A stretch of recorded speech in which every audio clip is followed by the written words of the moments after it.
ବୁଢ଼ା ନଦୀରୁ ଯୁବକର ଶବ ଉଦ୍ଧାର କଲା ପୋଲିସ। ନଦୀରେ ଭାସି ଆସୁଛି ଅନେକ ଶବ।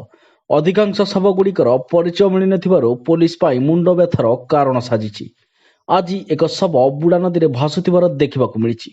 ଯାଜପୁର ଜିଲ୍ଲାର ଯାଜପୁର ସଦର ଥାନା ଅନ୍ତର୍ଗତ ନାଥସାହି ନିକଟରେ ଥିବା ବୁଢ଼ା ନଦୀରେ ଏକ ଯୁବକର ମୃତଦେହ ଭାସୁଥିଲା। ସ୍ଥାନୀୟ ଲୋକମାନେ ଦେଖି ଯାଜପୁର ସଦର ପୋଲିସକୁ ଖବର ଦେଇଥିଲେ। ଘଟଣାସ୍ଥଳରେ ପୋଲିସ ପହଞ୍ଚି ଶବଟିକୁ ନଦୀରୁ ଉଦ୍ଧାର କରିଥିଲେ। ଶବଟିର ପରିଚୟ ମିଳିନଥିବା ବେଳେ ଏହାକୁ ବ୍ୟବଚ୍ଛେଦ ପାଇଁ ଯାଜପୁର ଜିଲ୍ଲା ମୁଖ୍ୟ ଡାକ୍ତରଖାନାକୁ ପଠାଇବା ସହ ତଦନ୍ତ ଜାରି ରଖିଛି ପୋଲିସ। ଏହା ବନ୍ୟା ଜଳରେ ଭାସି ଆସୁଥିବାରୁ ପୋଲିସ ସନ୍ଦେହ କରୁଛି। ଅଭିମନ୍ୟୁ ମିଶ୍ରଙ୍କ ରିପୋର୍ଟ, ନ୍ୟୁଜ୍ ଦ ୱାର୍ଲ୍ଡ ଷ୍ଟାର।